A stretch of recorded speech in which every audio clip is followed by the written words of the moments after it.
Welcome friends. ભૌતિક વિજ્ઞાનમાં તમારું સ્વાગત છે. આપણે લોકો ભણી રહ્યા છીએ તમારું ચેપ્ટર નંબર 1 વિદ્યુત ભાર અને વિદ્યુત ક્ષેત્ર.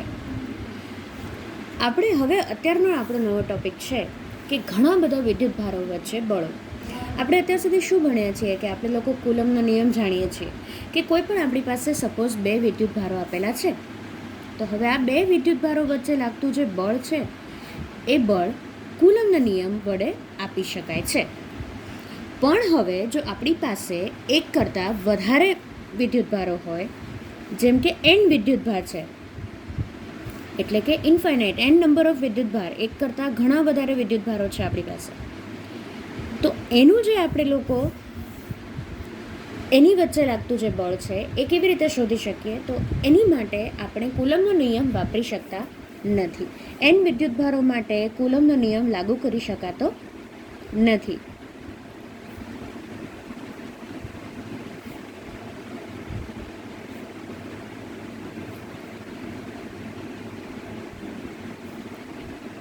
બરાબર છે. તો હવે શું કરવાનું? તો આપણી પાસે એક બીજું આપણે જાણતા હતા કે સદિશોનો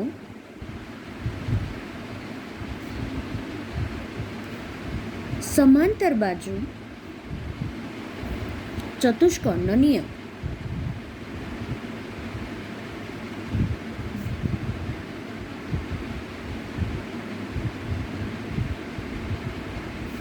એના સરવાળા વડે અથવા તો એના ઉપયોગથી આપણે એ બળોનો સરવાળો કરીને બળો મેળવી શકીએ. બરાબર છે.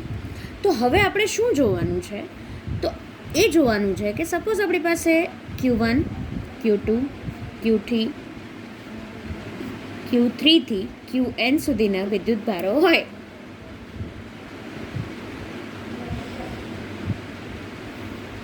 તો એ વિદ્યુતભારો વચ્ચે લાગતું બળ કેવી રીતે શોધાય?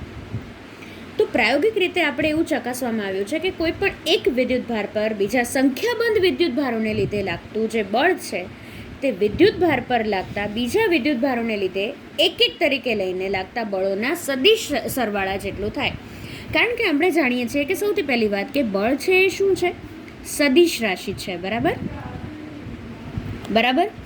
તો શું કરવાનું છે કે આપણી પાસે Q1 એક એવો વિદ્યુતભાર છે કે જેની ઉપર લાગતું બળ આપણે શોધવું છે, ને એની આસપાસ Q2, Q3, Q4 એમ Qn જેટલા વિદ્યુતભારો આવેલા છે.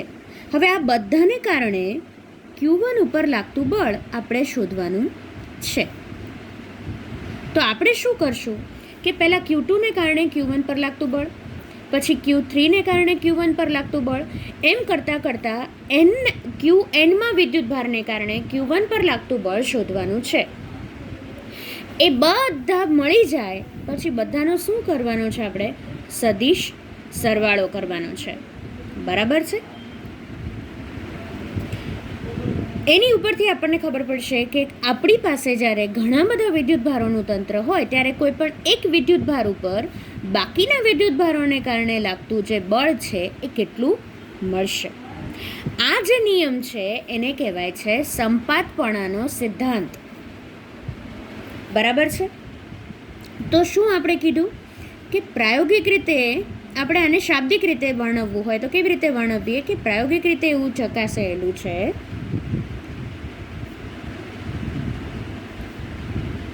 એવું ચકાસવામાં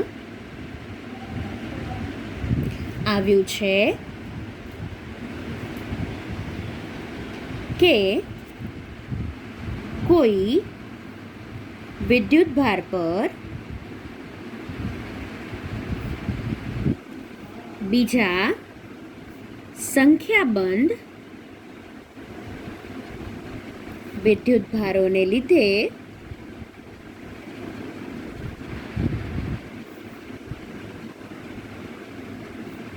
લાગતું બળ તે વિદ્યુતભાર પર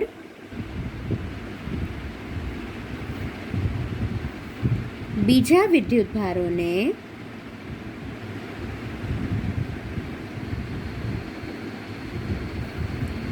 લીધે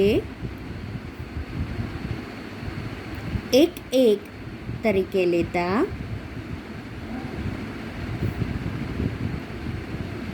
લાગતા બળોના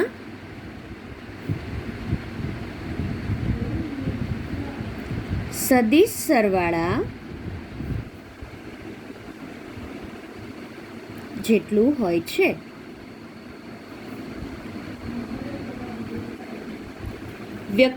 વ્યક્તિગત બળો છે બીજા બળોના હાજરીને લીધે અસર પામતા નથી. કહેવાનો મતલબ શું છે કે જ્યારે આપણે Q1ની વાત કરતા હશું તો Q1 ઉપર Q2, Q3, Q4 થી Qn સુધીના બધા જ બળો છે એ એની ઉપર અસર કરશે. પણ જ્યારે આપણે Q1ની વાત કરતા હોઈએ ત્યારે Q2 ઉપર બીજા કોઈ પ્રકારના બળો અસર નથી કરતા એવું આપણે ધારી લેવાનું છે. અને આને શું કહેવાય છે? આને સંપાતપણાનો સિદ્ધાંત કહે છે. પણાનો સિદ્ધાંત કહે છે. તમે લોકો આમાંથી નોટ્સ લખી શકો એટલા માટે થઈને હું બધી વસ્તુઓ તમને લખીને બતાવું છું. જો કોઈ ક્વેરી હોય તો તમે મને તાત્કાલિક કોમેન્ટ સેક્શનની અંદર બતાવી શકો છો. બરાબર છે? તો હવે આપણે સપોઝ આપણી પાસે 3 વિદ્યુતભારોનું એક તંત્ર છે. બરાબર છે? એક વિદ્યુતભાર છે Q1, બીજો છે Q2 અને ત્રીજો છે Q3. હવે આપણી પાસે અહીંયા આગળ છે ઉગમ બિંદુ જે છે O. બરાબર? હવે આપણી પાસે ઉગમ બિંદુથી દોરેલો સદિશ જે ત્રણેય વિદ્યુતભારોનો સ્થાન સદિશ દર્શાવે છે. બરાબર છે? હવે આપણે શોધવાનું છે શું? તો Q2 ને કારણે Q1 ઉપર લાગતું બળ, સેમ વે Q3 ને કારણે Q1 પર લાગતું બળ. તો હવે આપણે શું કહી શકો? તો કે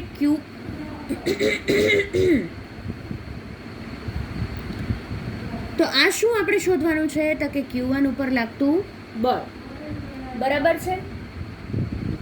આ શું છે? આ જે છે એ છે F12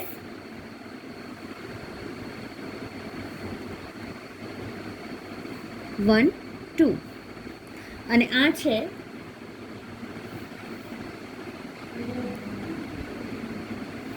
F13 અને આ જે છે ટોટલ આનું બંનેનું મળે.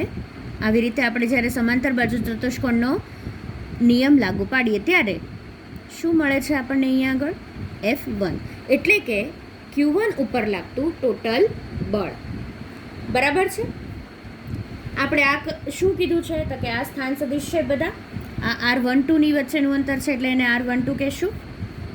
સોરી, Q1 ને Q2 વચ્ચેનું અંતર. અને આ જે છે એ સ્થાન સદિશ કયા બે વચ્ચેનો છે? R13. બરાબર છે? અને આ શું છે?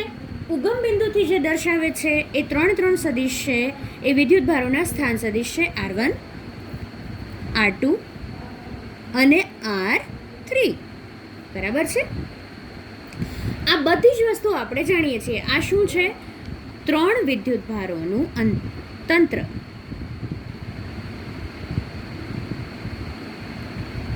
હવે એક વિદ્યુતભારને કારણે બીજા ઉપર લાગતું બળ એની માટેનું આપણે સૂત્ર જાણીએ છીએ કે સપોઝ આપણે Q1 ઉપર Q2 ને કારણે લાગતું બળ શોધીએ. સૌથી પહેલા શું શોધવાનું છે? Q1 પર Q2 ને લીધે લાગતું બળ, જે છે F12. અને એ શું થશે? તો એ થશે 1/4πε0, જે આપણે જાણીએ છીએ Q1 Q2 R12². Q1 અને Q2 વચ્ચેનો સ્થાન સદિશ લેવાનો છે આપણે અને એની સાથે ગુણાશે R12 એકમ સદિશ. એવી જ રીતે જ્યારે આપણે Q1 પર Q3 ને લીધે લાગતું બળ શોધવાનું હોય.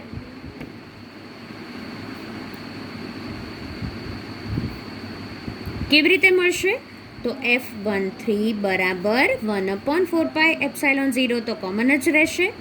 Q1 Q3 થઈ જશે 2ની બદલે, અને Q1 અને Q3 વચ્ચેનો સ્થાન સદિશ R13 સ્ક્વેર એની સાથે ગુણાશે R13 એકમ સદિશ. બરાબર છે. હવે આપણે શું કરવાનું છે?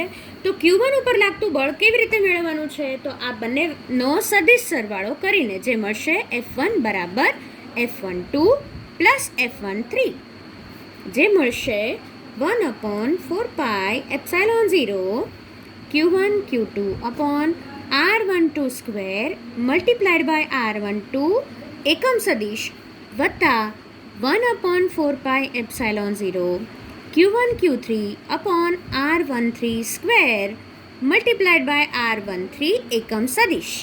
હવે આ વસ્તુઓ કોમન છે, Q1 અને 1/4πε0 એ બધી વસ્તુઓ કોમન છે. તો શું કરશું? એને આપણે લોકો કોમન કાઢી જ લેશું. ડેફિનેટ વાત છે.